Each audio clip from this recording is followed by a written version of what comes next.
ओम वेद प्रेमियों, सुधी श्रोताओं, संप्रति हम सब ऋग्वेद के प्रथम मंडल के 52वें सूक्त के चौथे मंत्र की व्याख्या में प्रवेश करने जा रहे हैं। यह मंत्र जगती नाम के छंद में निबद्ध है। मंत्र दृष्टा ऋषि हैं सव्य, आंगिरस और देवता हैं इंद्र। शीर्षक है कब इंद्र ने मर्तों का आवाहन किया। अब संबंधित मंत्र का पाठ हो जाए। ओम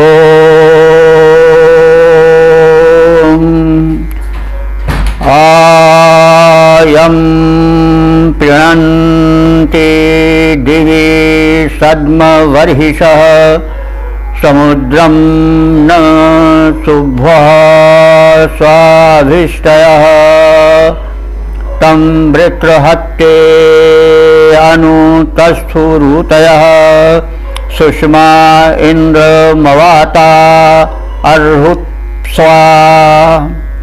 ओम आयं प्रणन्ति दिवि सद्मवर्हिषः समुद्रं न शुभ्वः स्वाभिष्टयः तं वृत्रहत्ते अनुतस्थुरुतयः सुषमा इन्द्रमवाता अर्हुतप्सवः।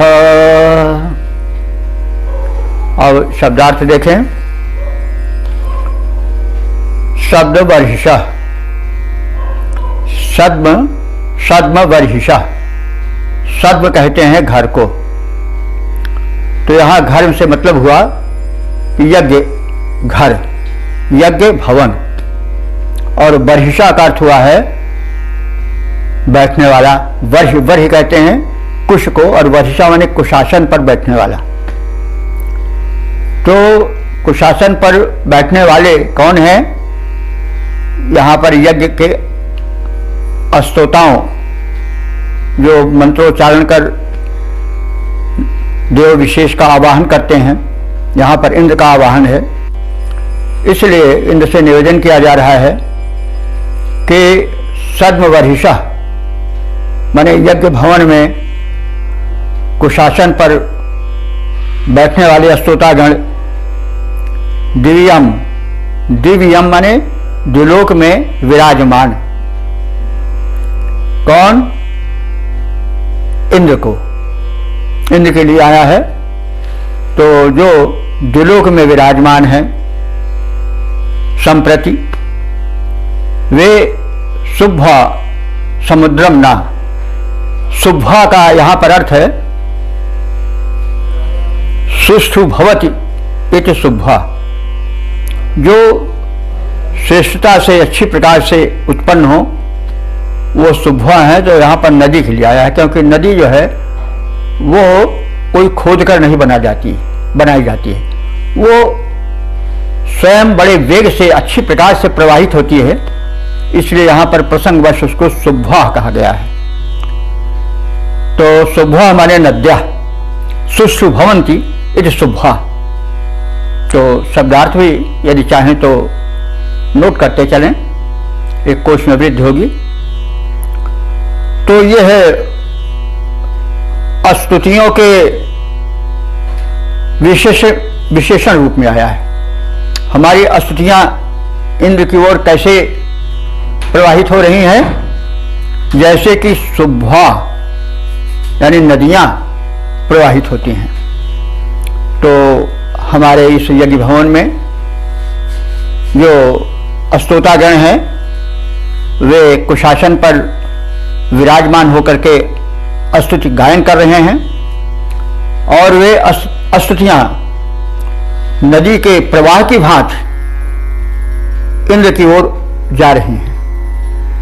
समुद्रम ना, समुद्र ना, यहां पर हम कई बार कह चुके हैं, आप सब परिचित हैं कि जब ना शब्द संज्ञा के बाद में आता है तो समान का अर्थ देता है, और संज्ञा के पहले आवे तो निषेध का अर्थ देता है। तो यहाँ पर समुद्र है, तो समुद्र के बाद आया है, इससे अर्थ होगा कि समुद्रवत या समुद्र के समान। तो समुद्रम ना शुभ्वा समुद्रम ना। तो जैसे नदियां समुद्र की ओर स्वाभाविक रूप से प्रवाहित हो रही हैं या होती हैं, वैसे हमारी स्तुतियां इंद्र की ओर स्वाभाविक रूप से जो है वो प्रवाहित हो रही हैं। तो हमारी से मतलब यहाँ स्तोतागण से है, हम सब उसमें सम्मिलित हैं।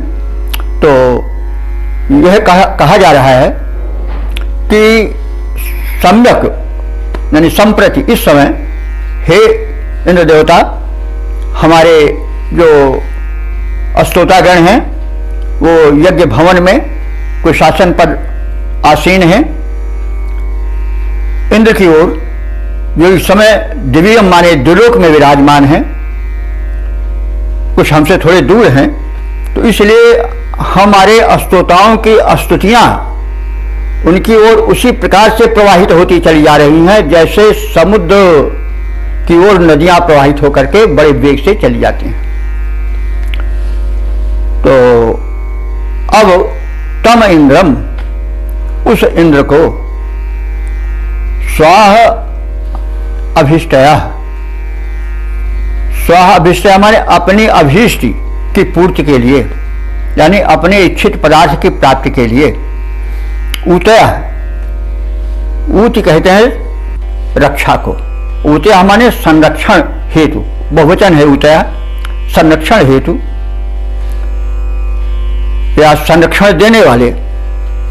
और सुष्मा माने बलवान। इंद्र का हम आह्वान करते हैं जल वर्षण के उपक्रम में, और उनके इस प्रयोजन में, इस क्रिया में उनकी सहायता करने वाले जो हैं वो कौन है? मरुतगण हैं। मरुतगण कैसे हैं? वो भी सुषमा माने बलवान हैं, और अवाता माने शत्रु रहित हैं, वे उनका सामना कोई करने वाला है ही नहीं। और वे अंधुत अप्सवा, बड़े शोभन रूप वाले हैं, क्योंकि वो सत्कार्य करते हैं, तो सत्कार्य जो करता है उसके कर्म की शोभा उसके मुखमंडल पर विराजमान हो जाती है। तो मरुत जो हैं, मानवीकरण हो रहा है, मरुतगण जो हैं वो तीव्र रूप से चलने वाले हैं, और इसलिए उनके कर्मों के कारण उनके मुख पर उनकी शोभा छिटक रही है। वे वृत्र हत्ये, अब वृत्तासुर की हत्या के लिए अनुतस्थु इंद्र की सहायता के लिए आ गए हैं। तो अब इस शब्दार्थ के जरिए आप सबको यह बात स्पष्ट हो गई होगी कि एक संकट है आया हुआ प्रजावर के सामने कि मेघ छाए हुए हैं, लेकिन उनसे वृष्टि नहीं हो पा रही है, सूखे की स्थिति उत्पन्न हो रही है। ऐसी स्थिति में जब यज्ञ भूमि पर स्थित स्तोतागण प्रार्थनाएं करने लगे, तो उनकी प्रार्थनाएं इंद्र की ओर, भले वो इस समय दूर थे, स्वर्गस्थ थे, स्वर्ग में स्थित थे, लेकिन वे नदी के प्रवाह की भांति उनकी ओर जाने लगी। इंद्र देव उठ खड़े हुए उस बाधा को मिटाने के लिए, और तत्काल उनके सहायक मरुदगण भी आ गए। वे मरुदगण बड़े गुणवान हैं, उनकी दीप्तियां प्रखर हैं, उनका रूप बड़ा ही छविमान है, वे बड़े कर्मशील हैं, और उस वृत्त जो कि वृक्ष का अवरोधक तत्व था, असुर था, उसको मार भगाने के लिए, मार गिराने के लिए वे भी इंद्र के सहायता के लिए तत्सु माने आकर के उपस्थित हो गए। तो अब हम इस भावार्थ को एक सपाट रूप में देख लें। यज्ञ गृह में कुशासन पर आसीन स्तोतागण, स्वर्ग में आसीन विराजमान इंद्र को स्तुतियों और भविष्यानों से वैसे ही तृप्त करने लगे कि वे सत्य संपन्न होकर के तत्काल व्रत वध के लिए आ जाएं, और उनकी स्तुतियां इंद्र की ओर वैसे ही प्रवाहित होने लगी जैसे नदियों का जल समुद्र को तृप्त करने के लिए बहने लगता है, प्रवाहित हो जाता है। तो इस व्रत वध के लिए उठ खड़े हुए इंद्र की सहायता के लिए ऐसे मरुदगण भी आ गए, जो कि बड़े बलवान हैं, जिनका की सामना करने वाला कोई नहीं है, इसलिए वो शत्रु रहित हैं और अपने शुभ कर्मों के कारण सुशोभन है। वृत्तबद्ध में इंद्र की सहायता करने के लिए वे भी उपस्थित हो गए। अब हम सब प्रजागणों का कल्याण होना ही है। तो इसमें यह भी संदेश छिपा हुआ है कि हम संकट के समय में उस परम शक्ति को स्मरण करें और उस शक्ति के लिए, या जो सामाजिक रूप में देखा जाए तो जो कोई सत्ताधीश है, शक्ति संपन्न है, वो किसी शुभ कर्म में आगे बढ़े तो उसकी सहायता करने के लिए उसके सहायक तत्काल आ जाएं, ताकि कर्म अधिक सुशोभन ढंग से, अधिक ही पूर्ण रूप से संपन्न हो सके। तो शुभ कार्य में सबको सहायता देनी चाहिए, सशक्त सहायकों को उपस्थित हो जाना चाहिए। यह सामाजिक संदेश है। अब हम इसका गीत परक रूप देख लें। सरिता प्रवाह जैसे सवेग सागर को भरते रहते हैं, हवि अस्तुत से अस्तोता त्यों ही तृप्त इंद्र को करते हैं। तब वृत्त बधोद्यत इंद्र लोकहित अपना वज्र चलाते हैं। जब भक्तगण प्रार्थना सुनाते हैं तब वृत्त बधोद्यत इंद्र लोकहित अपना वज्र चलाते हैं। बलवान मरुत उनकी सहायता हेतु युद्ध में आते हैं। जलरोधक वृत्तासुर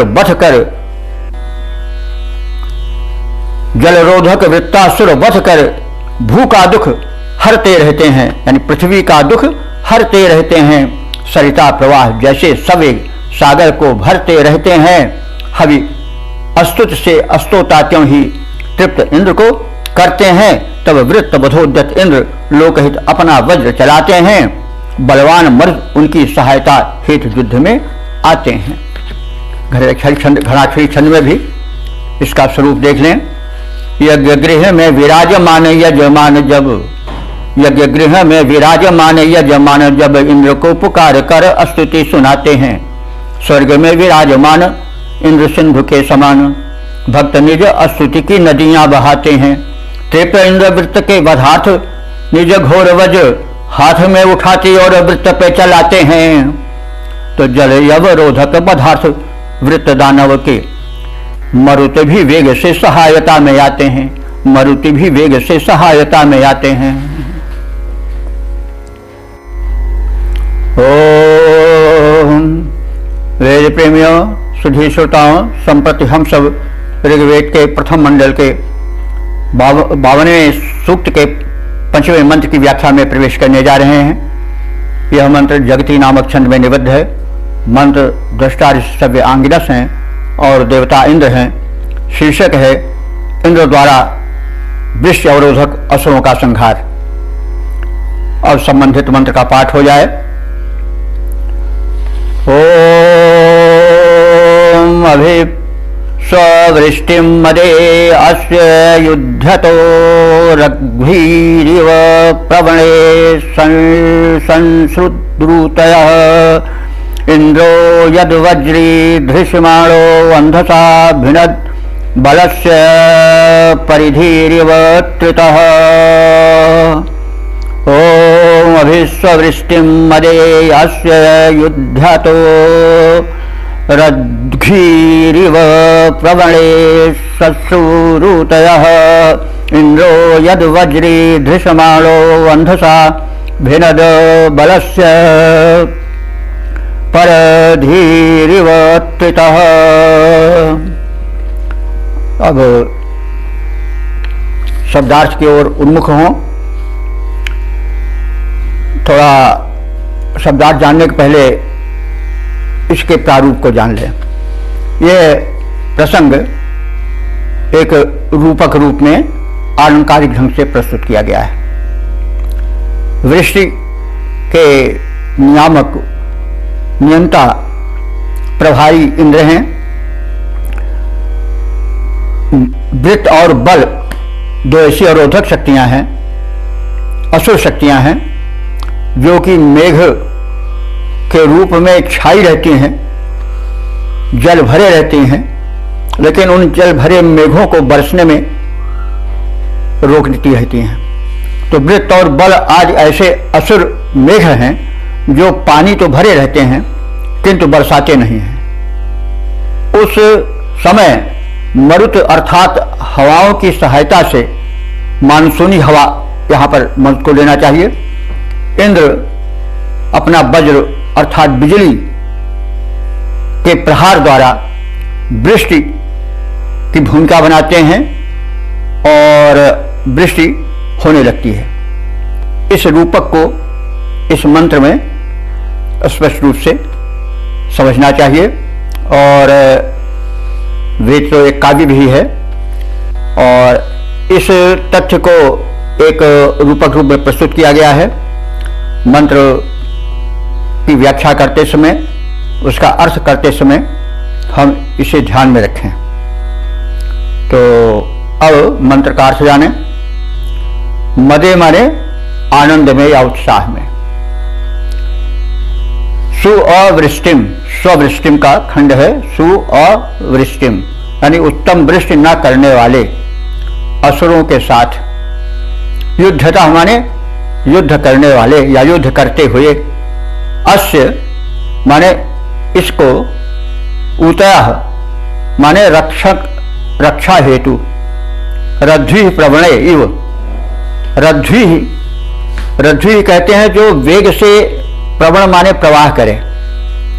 तो नदी वेग से प्रवाह करती है, तो जैसे वेग से प्रवाह करने वाली नदियां यानी निम्न प्रवाही नदियों की भांति।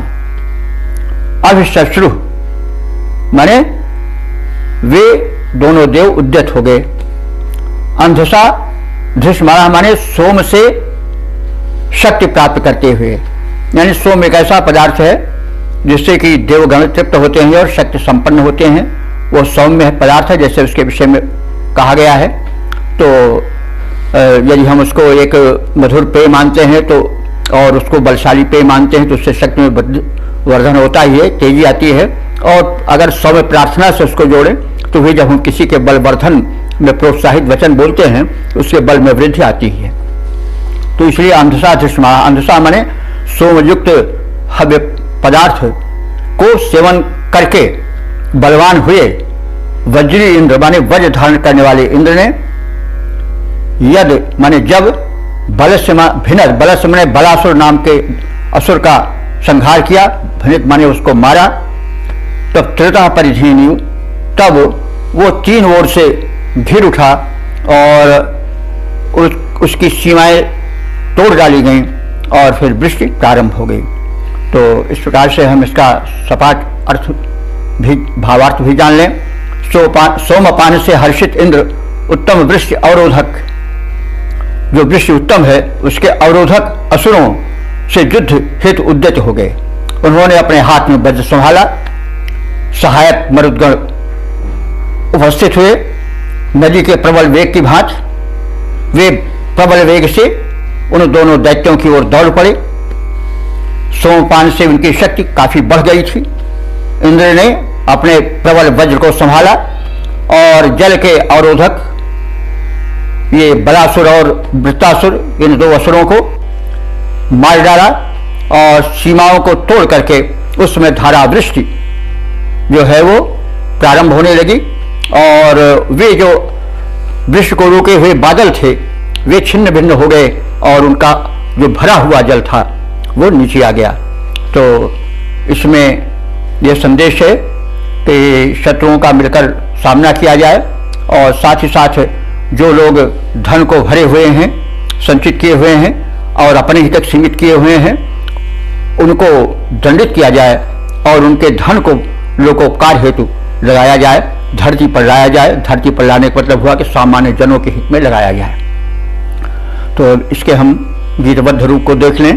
जब मेघ भरे जल रहे व्योम में छाए, जब मेघ भरे जल रहे व्योम में छाए, रोके रह गए न धरती पर बरसाए, तब इंद्रदेव ले वज्र युद्ध में आए, जलरोधक बल को भू पर मार गिराए, योद्धा गण मृत सहायक बनकर धाये, वे नदी वेग की भांति दौड़ कर आए, तब इंद्रदेव ने बल का वध कर डाला, बलासुर का। तब इंद्रदेव ने बल का वध कर डाला, जल बरसा कर पूरा भूतल भर डाला।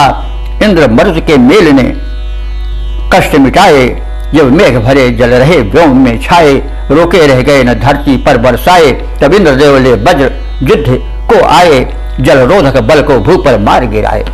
इसी को इस रूप में भी देख लें। बलयोर वृत्तासुर असुर जो वृष्टि रोके, बलयोर वृत्तासुर असुर जो वृष्टि रोके, पानी भरे मेघों को बरसने न देते थे, प्यासी पड़ी धरती के कष्ट कर हेतु बने, प्यासी धरती के कष्ट कर हेतु बने, उसे सुख पूर्वक रहने न देते थे। इंद्र ने उठाया वज्र मार के गिराया उन्हें, जो कि जल का प्रवाह बहने न देते थे। मरुतों को साथ लिया, कष्ट सारा दूर किया, उन्हें मारा जल जो बरसने न देते थे, उन्हें मारा जल जो बरसने न देते थे। ओम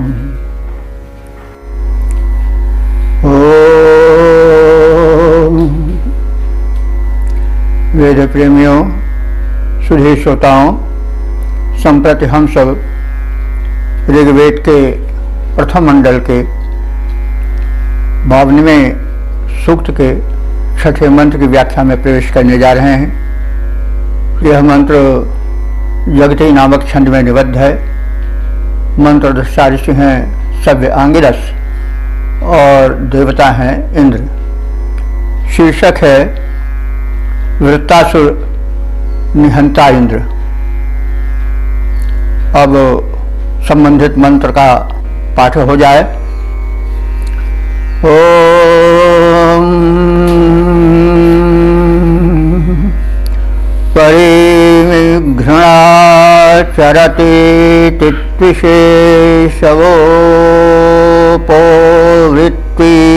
रजसो उघ्नमाशयत्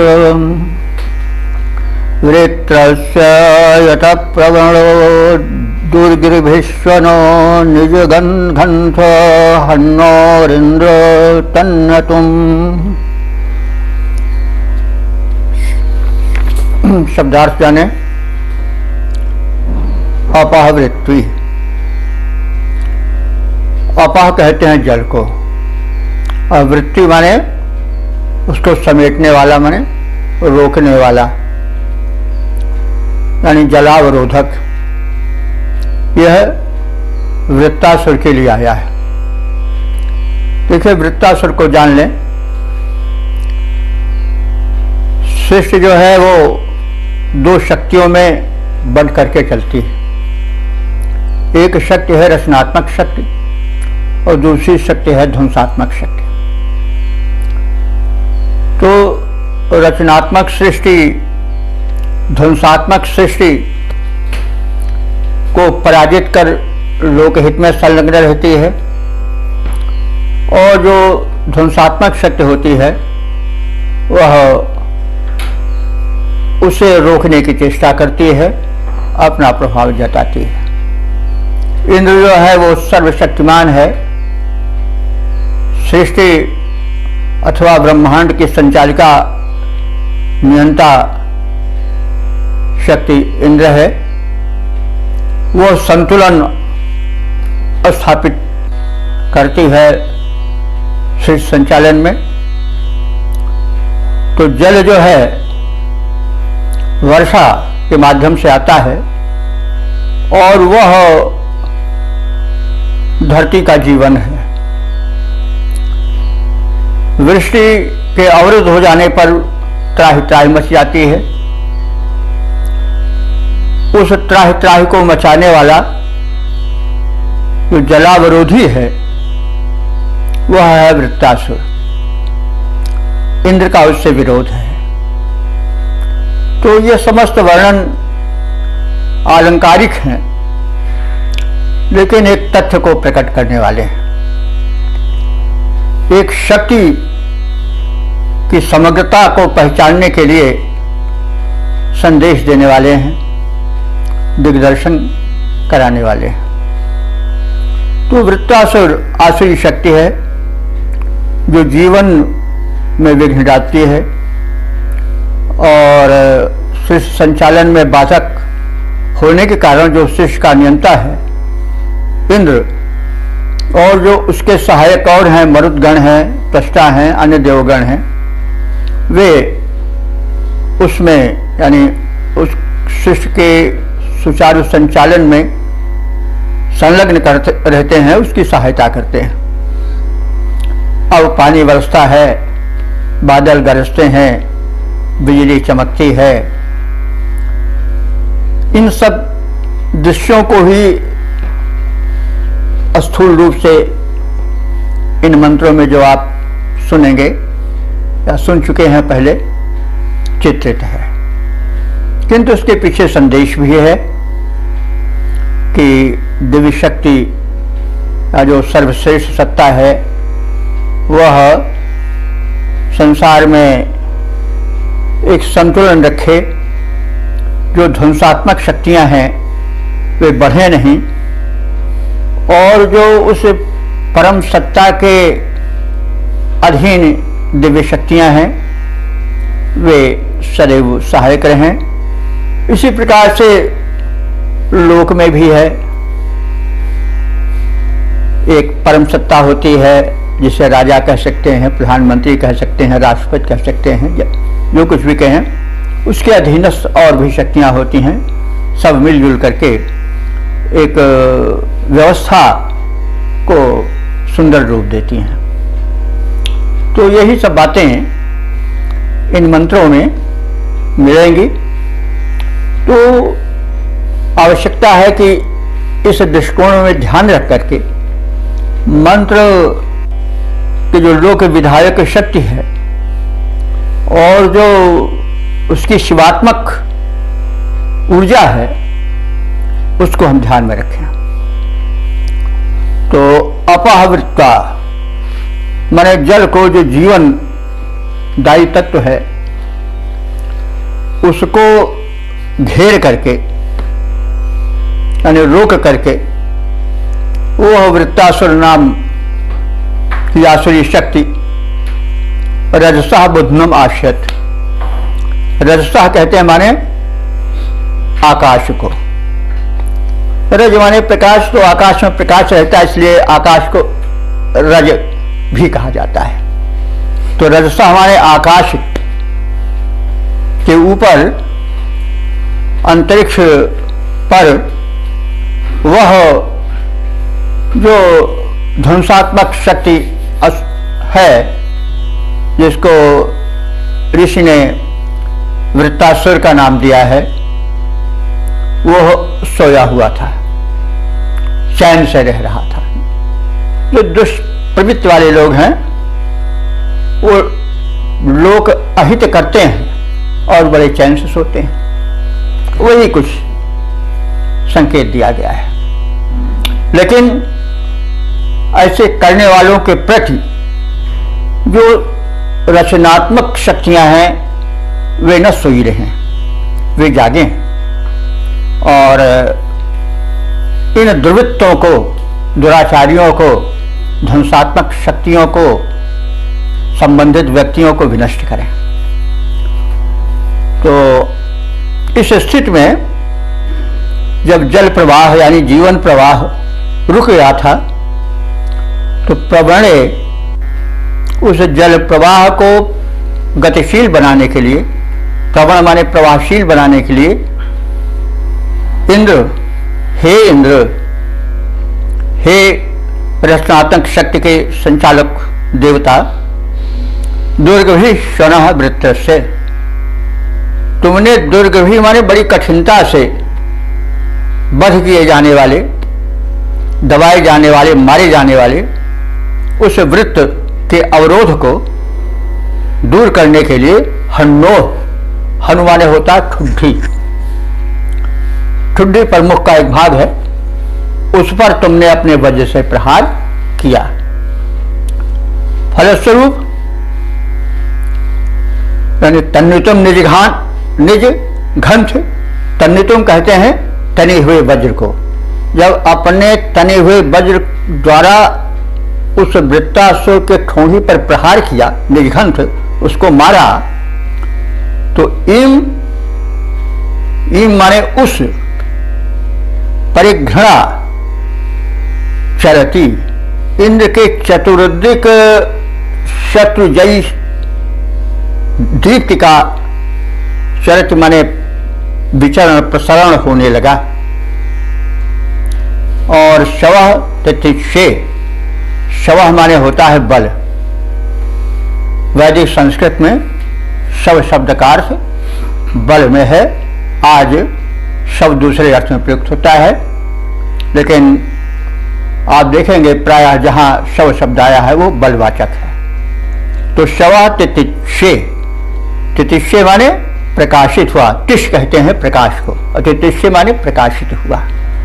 तो जब इंद्र ने वज्रासुर यानी उस वृत्रासुर को अपने वज्र द्वारा मारा, उसके ठुड्डी पर प्रहार किया, तो सोता हुआ वज्र जो निश्चिंत होकर के लोकोपकार को हरण किए हुए पड़ा था, वह प्रहार से मूर्छित हो गया और उसकी जो जलावरोधक शक्ति थी वो क्षीण हो गई, गताशु हो गया, यानी उसके प्राण पखेरु उड़ गए तत्क्षण।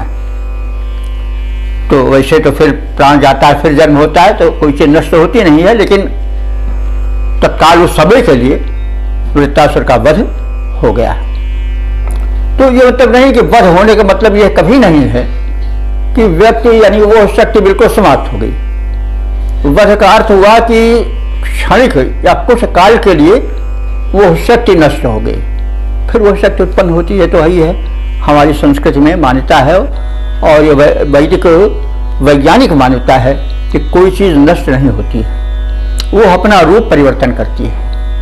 एक स्थान से वो नष्ट हुई, एक शरीर से वो गई प्राण ऊर्जा के रूप में, तो फिर वो जाकर के दूसरे किसी शरीर में फिर प्रविष्ट होगी। ये क्रम चलता रहता है। तो यहाँ जो उसका वध हो गया, इसका मतलब है कि तात्कालिक जो उसका है वो निराकरण हो गया उस दुष्ट शक्ति का।